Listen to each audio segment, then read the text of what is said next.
أنا النهاردة يعتبر بجد فرصة مهدرة، وهحرق عليك القصة دلوقتي عشان ما تضيعش وقتك فيه.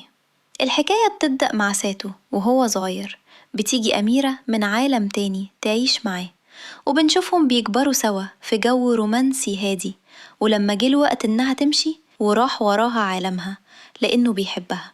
لحد هنا الأنمي كان ماشي تمام جدا.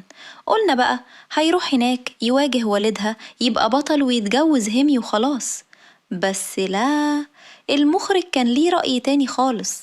الأنمي فجأة بيتحول لأسوأ تصنيف ممكن تشوفه، إيتشي وحريم رخيص. ساتو بقى هو بطل الخواتم، ومطلوب منه يلف يتجوز 5 أميرات عشان ياخد خواتمهم. ومن هنا بتبدأ حلقات مكررة ومملة. يروح مدينة جديدة، يخلي الأميرة تحبه، يضمها للمجموعة، وهكذا، لدرجة إنك بتحس إنهم ركنوا هيمي وقصة حبها على الرف خلاص. المهم يجمع الخواتم.